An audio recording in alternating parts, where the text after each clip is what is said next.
মা আসমা আজকে কি বার? বলছে আব্বা আজকে তো সোমবার। তখন হুশ ফিরে আসছে, ও সোমবার, আচ্ছা আজকে কিন্তু বুধবার, আজকে লেগে বুধবার। ১,৫০০ বছর আগে ওই দিন ছিল যেদিন বাপ আর মেয়ে কথা বলতেছিল, সেদিন ছিল সোমবার।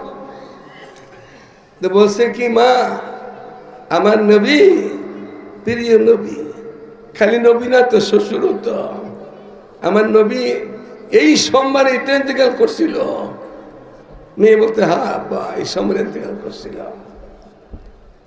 আচ্ছা শোনো তুমি, আজকে সোমবার, আজকেই যদি আমার মত হয়ে যায়, মানে ইন্তেকাল হয়ে যায়, তাহলে আমার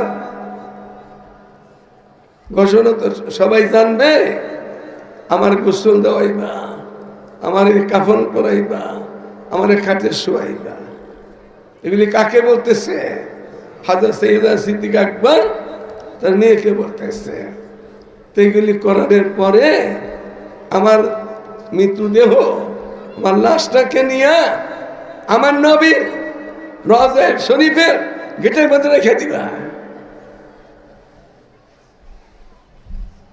ইনসাফ, উনি আমিরুল মুমিনিন, মুসলিম জাহানের প্রথম খলিফা, আল্লাহ রসুলের সামনে তিনি নামাজ পড়াইছে মুসলিম নবীর দিয়ে।